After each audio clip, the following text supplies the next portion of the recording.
Frères et sœurs en Jésus-Christ, la paix et la grâce et l'amour du Seigneur soient avec nous tous. Le message de ce matin, par la grâce de Dieu, c'est la connaissance de Christ et la poursuite du but. La connaissance de Christ et la poursuite du but. Et là-dessus, l'Esprit m'a permis de prendre comme message d'abord le passage qui se trouve dans Philippiens, le chapitre 3 et les 17 premiers versets. Philippiens, chapitre 3, les 17 premiers versets. Si le cœur vous en dit, je vous demanderai de lire avec moi en même temps que moi.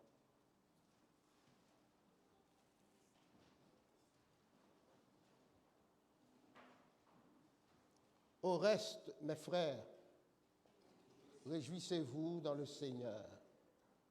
Je ne me lasse point de vous écrire les mêmes choses, et pour vous cela est salutaire. Prenez garde aux chiens, prenez garde aux mauvais ouvriers, prenez garde aux faux circoncis, car les circoncis, c'est nous qui rendons à Dieu notre culte par l'Esprit de Dieu, qui nous glorifions en Jésus-Christ et qui ne mettons point notre confiance en la chair. Moi aussi, cependant, j'aurais sujet de mettre ma confiance en la chair.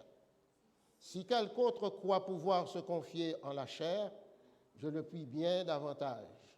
Moi, circoncis le 8e jour de la race d'Israël, de la tribu de Benjamin, hébreu né d'hébreu, quant à la loi, pharisien, quant aux zèles, persécuteur de l'Église, irréprochable à l'égard de la justice de la loi. Verset 7.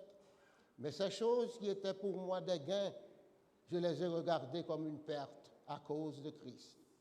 Et même je regarde toutes choses comme une perte à cause de l'excellence de la connaissance de Jésus-Christ, mon Seigneur, pour lequel j'ai renoncé à tout et je les regarde comme de la boue afin de gagner Christ et d'être trouvé en lui, non avec ma justice, celle qui vient de la loi, mais avec celle qui s'obtient par la foi en Christ, la justice qui vient de Dieu par la foi, afin de connaître Christ et la puissance de sa résurrection et la communion de ses souffrances, en devenant conforme à lui dans sa mort, pour parvenir, si je puis, à la résurrection d'entre les morts.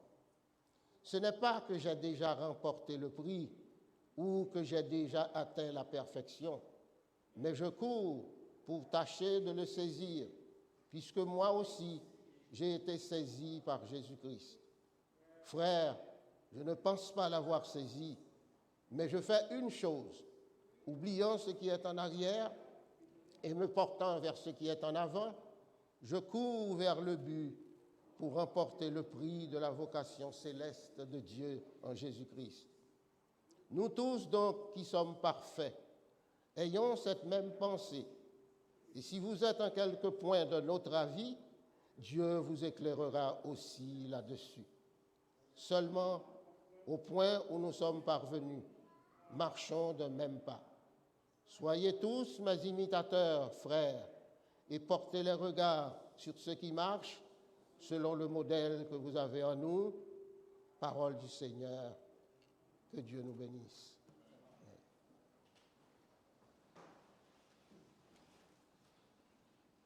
Paul est un apôtre qui a connu à peu près toutes les phases de la vie terrestre. Il était en prison quand il a décidé d'écrire cette lettre aux Philippiens. Il a écrit cette lettre d'abord pour les remercier parce que les Philippiens,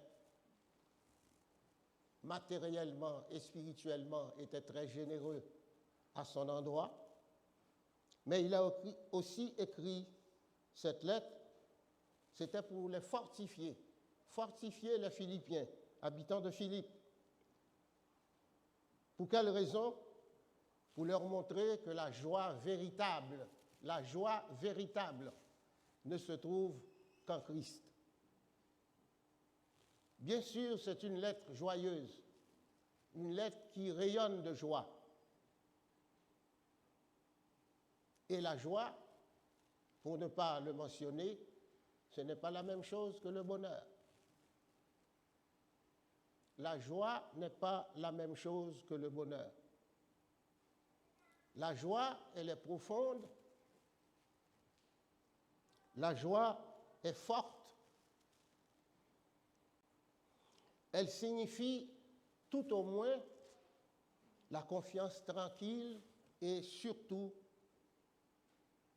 une conscience ferme en l'honneur de Dieu, en l'amour de Dieu.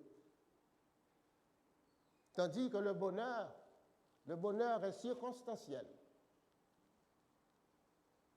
Selon les circonstances, le bonheur peut être plus ou moins élevé, réjouissant. Le bonheur, puisqu'il est circonstanciel, il dépend des événements. Il dépend des événements. Et nous en savons tous quelque chose. Ne pas confondre bonheur et joie. Paul est un homme qui a connu le dur, mais en même temps qui a fait l'expérience du bonheur et de la joie. Parce qu'il a connu le dénuement. Le dénuement, ça ne veut pas dire qu'il était nu, mais ça veut dire au moins qu'il lui manquait beaucoup de choses dans sa vie matérielle. Paul est un homme aussi qui a connu l'abondance. Il le dit clairement, vous avez senti ce qui est écrit dans la lecture que nous venons de faire. Et il a connu aussi toutes sortes de situations intermédiaires.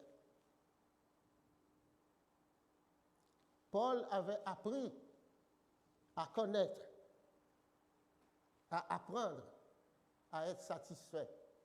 C'est-à-dire que c'est un homme qui était d'une certaine humilité.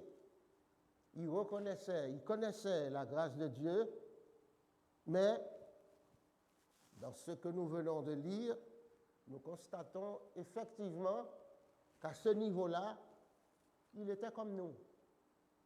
Il est comme nous.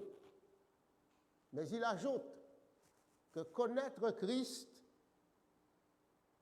dans le verset 8 que nous venons de lire, connaître Christ et obéir aux lois de Christ. En d'autres termes, connaître Dieu et croire en Dieu.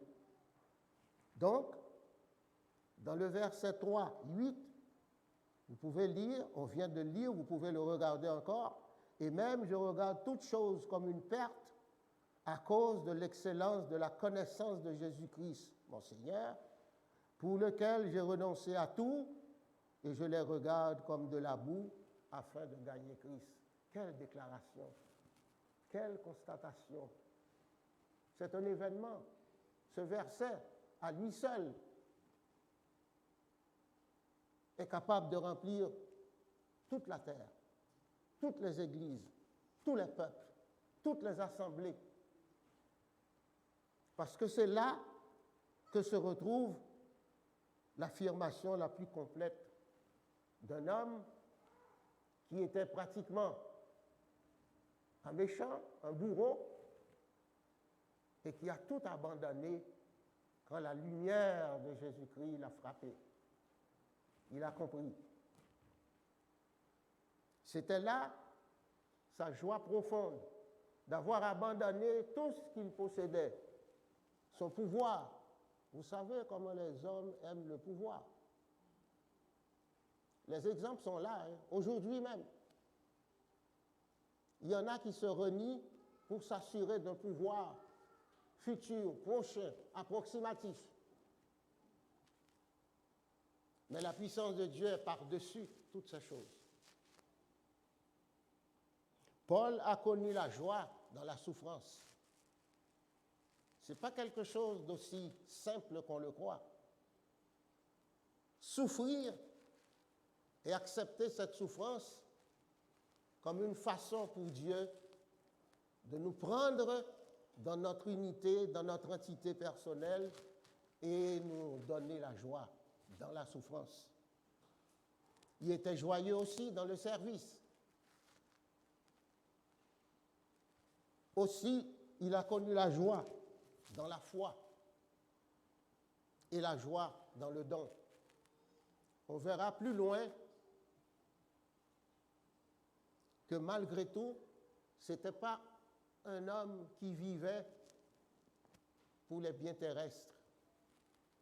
Devenu serviteur de Jésus-Christ, il n'hésite pas à répéter les fondements de la foi aux croyants que nous sommes, à nous, les fondements de la foi. Il nous dit que la parole est à la fois le rempart qui nous protège en la personne de Jésus-Christ. Et pour lui, la parole est à la fois morale et théologique. Je me permets, parce que j'ai le temps, depuis que je suis en retraite, je me donne la joie de lire la Bible au moins 2 fois par jour.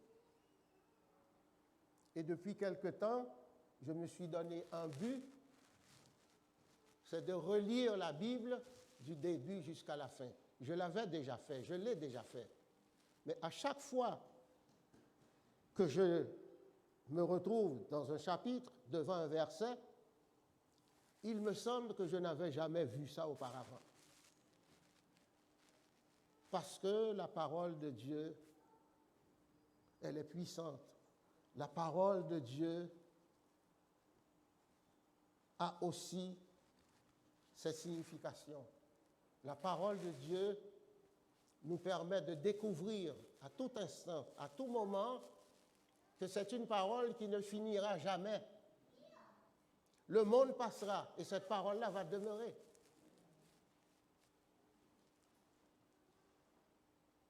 Nous allons à un moment ou un autre nous retrouver devant la porte des ténèbres parce qu'il va falloir partir. Dans mon cas, j'espère que non. Mais cette parole-là demeure, elle va demeurer. Quand nous prenons le temps de lire la parole, que ce soit ici, à la maison, la parole nous indique les corrections à apporter dans notre manière de penser et d'agir. Ce que je faisais hier, je ne le ferai plus aujourd'hui ni demain. Parce qu'il y a quelque chose en moi qui me protège, qui me parle. Et je sais pertinemment que Dieu sait tout ce que je fais, tout ce que je dis et tout ce que je suis et tout ce que je veux devenir. Bien sûr que le temps me fait défaut. Les jours sont comptés. Parce que quelque part, j'ai lu qu'on pouvait vivre jusqu'à 70 ans, mais que par la bonté, la grâce de Dieu, les plus forts pouvaient aller jusqu'à 80. Et il y a un fond de vérité là-dedans. Parce qu'à 25, 30, 40 ans, on ne s'inquiète de rien. La vie est tellement belle. On est jeune. On va escalader des montagnes. On va plonger jusqu'au tréfonds de la mer. mais à un moment de la durée, soyons prudents. Nous commençons à considérer la prudence. Parce que, ici-bas, rien n'est éternel. Tout se justifie à l'intérieur du temps, de la moitié du temps, pour un temps. Les chiens et les mauvais ouvriers dont Paul parle, ce sont des judaïsants. Des judaïsants. Et ces judaïsants pensent que pour être sauvés, les non-juifs doivent encore suivre les lois de l'Ancien Testament et en particulier la circoncision. Mais la circoncision n'a aucune importance. La circoncision, dans sa vraie signification, n'a aucun rôle à jouer dans le salut que Dieu nous donne par grâce. C'est par grâce que nous sommes sauvés. Que vous soyez président, roi, empereur ou chrétien, ou pasteur, ou évêque, ou pape, c'est par grâce que nous sommes sauvés. On ne peut pas acheter le salut. On ne peut pas travailler pour avoir le salut. Cependant,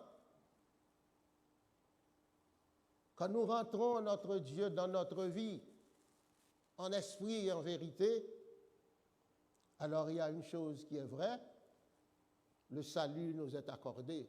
Mais, par la foi, et la foi sans les œuvres, vous savez ce que c'est. On ne peut pas se permettre de dire que l'on croit en Dieu, que nous l'aimons, qu'il est avec moi, le jour comme la nuit, quand les ténèbres occupent la surface de la terre. Oui, c'est la foi, mais il faut aussi démontrer que par la foi et par les œuvres, nous croyons vraiment dans son amour.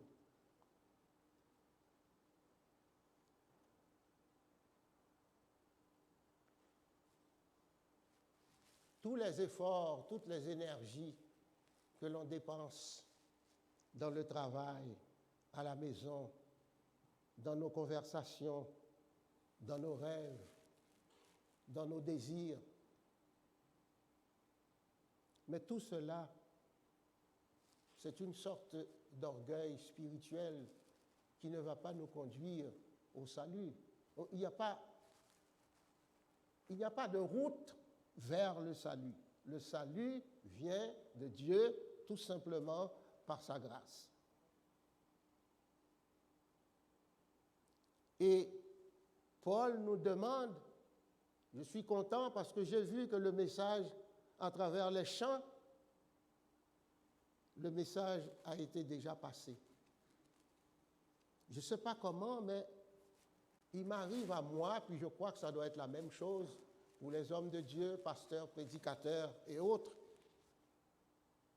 Il paraît qu'il y a une communication quelque part entre le message que Dieu nous donne, la parole que Dieu nous donne pour l'assemblée de son peuple, et les chants que l'on chante à un moment ou à un autre. Tous les chants que nous venons de chanter. J'ai remarqué que, à travers ces paroles-là, ces chants-là, la parole était déjà inclue, était déjà comprise. Et c'est là que je me dis qu'il faut vraiment briller pour Christ. Il faut briller pour Christ. Les références sont nombreuses. J'en ai cherché, puis j'en ai trouvé pas mal. Je vous fais grâce de toutes ces références-là. Je les ai ici, mais... Et ce que Paul reproche à ses chiens et à ses mauvais ouvriers, c'est qu'il dit carrément qui prennent le christianisme à rebours. C'est-à-dire ce qu'ils auraient dû faire, ce qu'ils auraient dû comprendre, ils ne l'ont pas compris de la même façon que cette parole est écrite. Ils ont pris le contre-pied. C'est comme si quelqu'un voulait construire un édifice en commençant par le haut.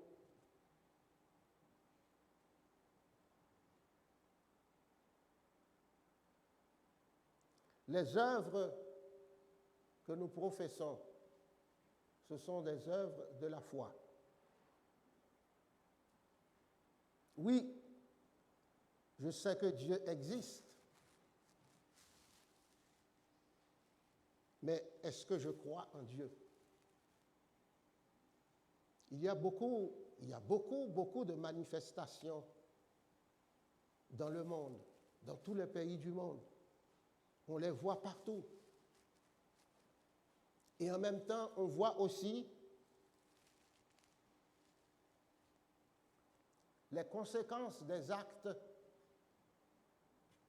posés par les êtres humains. On dirait qu'il y a une entente entre les peuples qui se révoltent un peu partout dans le monde et les incendies, le feu, les incendies qui sont en train de dévaster la terre. Ces choses-là arrivent en même temps, au même moment. Des centaines et des centaines de pompiers se mettent ensemble et ils n'arrivent pas à contrôler, voire à éteindre le feu. Sur terre, les peuples ne cessent de réclamer toutes sortes de choses. Et politique oblige. On constate que les politiciens promettent monts et merveilles. Vous savez pourquoi, hein? Vous savez pourquoi? Pour être élu, puis pour être réélu. C'est rien que pour ça. Le reste, ça va venir après. C'est ça qu'on appelle des promesses fallacieuses, parce que c'est des promesses qui ne sont pas faciles à tenir. C'est pour ça que je dis souvent à ma famille, dans mes prières, je dis souvent au Seigneur, ma langue et ma bouche ont besoin d'être contrôlées par toi, parce que moi, je n'y arrive pas. Et je dis souvent dans mes prières, Seigneur, si tu peux permettre que mon regard et mon entendement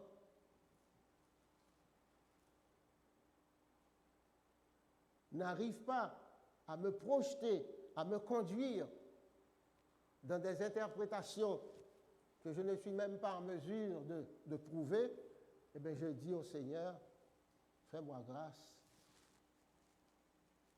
Fais-moi grâce, parce que je n'y arriverai pas. Nous ne pouvons pas satisfaire le Seigneur, frères et sœurs, nous ne pouvons pas satisfaire le Seigneur par nos succès ou nos activités personnelles. Ce n'est pas vrai, ça. Nous ne pouvons pas. Parce que Dieu sait tout ce que nous faisons et qu'est-ce que nous faisons en réponse au don gratuit du salut éternel. Je l'ai mentionné en quelques fois. Nous prenons les choses pour acquises. Nous les prenons pour acquises. Pour quelle raison? Parce qu'on oublie. Parce qu'on est confortable. Mais on oublie que Dieu entend, il voit, il entend, il connaît tout. L'Esprit Saint qui habite en nous voit, entend, connaît tout. La parole nous est donnée quelque part. Avant même d'ouvrir ma bouche, avant même d'ouvrir mes lèvres, il savait déjà ce que je vais dire ou ce que je vais vouloir dire. Les performances humaines, il y en a des performances humaines, même les plus impressionnantes, ne peuvent pas nous valoir le salut. C'est impossible. Et plus on est capable d'accomplir des choses terrestres par nous-mêmes, on oublie un détail qui est particulièrement important, frères et sœurs. Les choses visibles sont passagères, les choses invisibles sont éternelles. On oublie ça. Et parce qu'on l'oublie, on se dit que maintenant que je suis devenu riche, que je suis devenu millionnaire, et que je vais pouvoir faire ce qui me plaît, ce que je veux.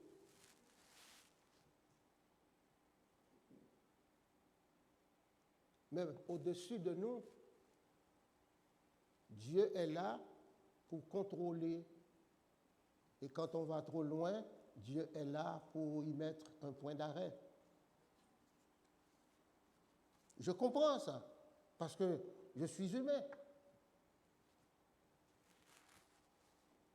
Quelqu'un a pris une chance et il est allé jouer un billet de loterie aux États-Unis.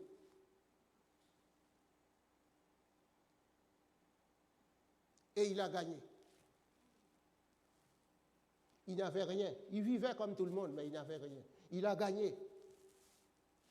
Le montant qu'il a gagné, 1,280 milliard. Ça faisait longtemps que cette loterie-là se tassait, s'arrangeait, n'était pas gagnée pendant des temps et des temps. Puis lui, il l'a gagnée. Est-ce que je peux sincèrement dire à cet homme-là, s'il n'est pas chrétien, s'il n'a pas donné sa vie au Seigneur, est-ce que je suis capable d'aller lui dire, mon cher ami, ce n'est rien? Mais il va me regarder et puis il va penser que en haut ici, dans ma tête, il y a quelque chose qui tourne par rond. Mais c'est ça la vérité. La vérité, c'est que en gagnant toute la terre, ta vie ne t'appartient pas. L'argent ne te donnera pas la santé. Ce n'est pas l'âge qui compte, c'est la santé qui compte. Des gens particulièrement riches essaient de trouver des guérisons de main d'homme, oubliant que Jésus-Christ lui-même, il n'a pas besoin de prise de sang, il n'a pas besoin de radiographie, il n'a pas besoin de résistance à l'effort, il n'a pas besoin de scan, il n'a pas besoin de ça. D'un simple mot, d'une seule parole, d'un simple regard, par la foi, Jésus-Christ peut vous guérir et il vous guérira. N'oublions pas cette femme qui avait perdu du sang pendant plus de 20 ans et qui avait dépensé tout ce qu'elle n'avait pas. Alors que Jésus-Christ était dans la foule, elle a faufilé, elle s'est dépêchée à toucher le bord de la robe, le bord du vêtement de Jésus-Christ, et automatiquement le sang s'est arrêté, elle est guérie. Jésus-Christ le sait. Parce qu'il a déclaré au même moment, je sens une force qui est sortie de moi. Qui donc m'a touché? Ses disciples lui dirent, Rabbi, mais vous êtes dans une grande foule, et puis vous vous demandez qui vous a touché, mais tout le monde te touche. Jésus-Christ dit non, il y a quelqu'un qui m'a touché, il y a une force qui est sortie de moi. Et cette femme s'est jetée à ses pieds, elle était guérie.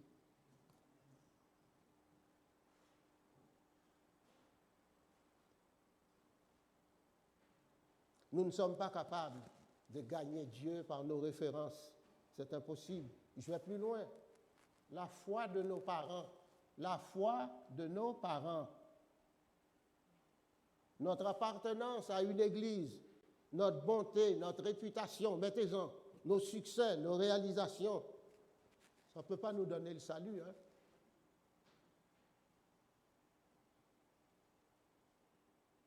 Le salut nous est accordé par la foi en Jésus-Christ. Et au 3.9, parce que le temps passe, c'est bizarre. C'est que quand on a la parole, quand on est en train de remettre la parole de Dieu à l'assemblée de son peuple, on pense qu'on peut y aller sans arrêt, sans s'arrêter. Mais c'est impossible. Le temps passe. C'est ça, le temps qui nous fait la guerre. Et à un moment, on est bien obligé de s'arrêter parce qu'on ne peut pas tout dire. Il y a tellement de choses à dire. On ne peut pas tout dire en une matinée, en une demi-heure ou en une heure, c'est impossible. Et psychologiquement aussi, je suis placé pour le savoir, quand ça se prolonge un peu trop, ça s'en va, on parle, on n'arrête pas, l'Assemblée commence à envoyer des coups de marteau, à clouer des clous. Parce que psychologiquement, il y a un certain temps où on est capable d'absorber ce qui se dit. Mais après, ce n'est pas qu'on est fatigué, mais on se sent comme abusé par le temps. Alors disons tout de suite qu'au verset 9 du chapitre 3, c'est là que la lumière de Jésus-Christ a jailli sur Paul. Verset 9, chapitre 3, que vous l'avez lu, que vous pourrez relire. C'est là qu'il dit qu'il décide d'abandonner tout, famille, amis, travail, liberté, afin de connaître Jésus-Christ, c'est-à-dire la puissance de la résurrection de Jésus-Christ. Avant de m'en aller, je n'aurai pas le temps de vous donner l'entièreté, la totalité du message. Mais il y a une chose, quand Paul a dit qu'il a tout abandonné, et à un moment donné plus loin, il a même dit qu'on peut l'imiter à cause de son succès, à cause de son travail, à cause de son abandon au Seigneur. Il a connu, il a compris, il a poursuivi le but, c'est-à-dire rester accolé au Seigneur, lui demander de nous débarrasser de toute dissonance qui pourrait exister.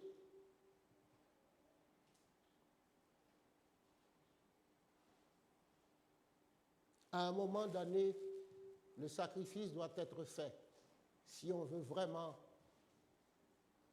rester dans les bras du Seigneur. Il y a un sacrifice à faire.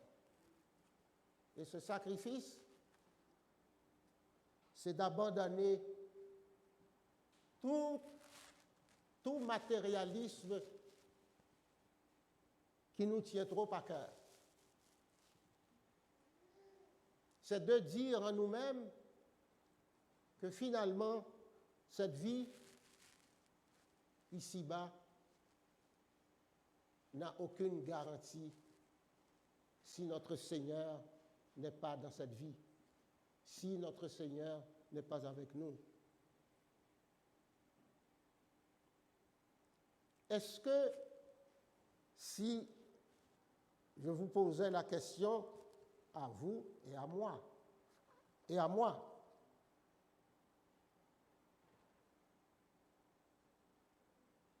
est-ce que nous pouvons demander, chacun de vous, en vous-même, peut-on demander à de jeunes convertis de nous prendre comme exemple?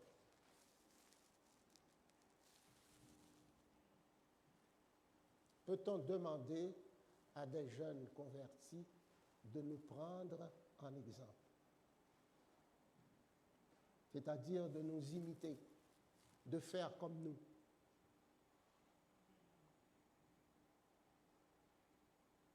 Aujourd'hui, on recherche désespérément le bonheur. C'est vrai. Les masses médias sont là pour le confirmer, la télé, les journaux.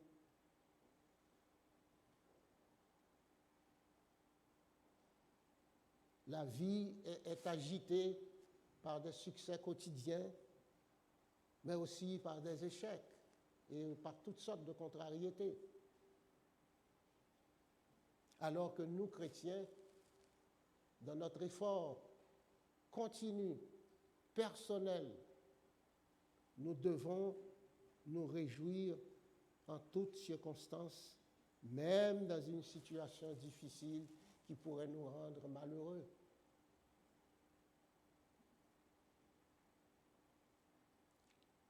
Je vous laisse avec ce dernier mot.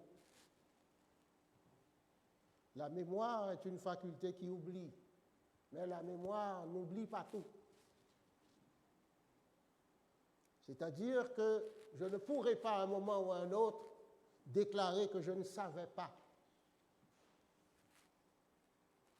que le salut vient par la grâce de Dieu et que tous mes efforts doivent se concentrer sur la volonté du Seigneur. Et c'est pour ça que je vous laisse avec ce mot. Dieu règne encore et Dieu régnera toujours. Que Dieu nous en fasse la grâce.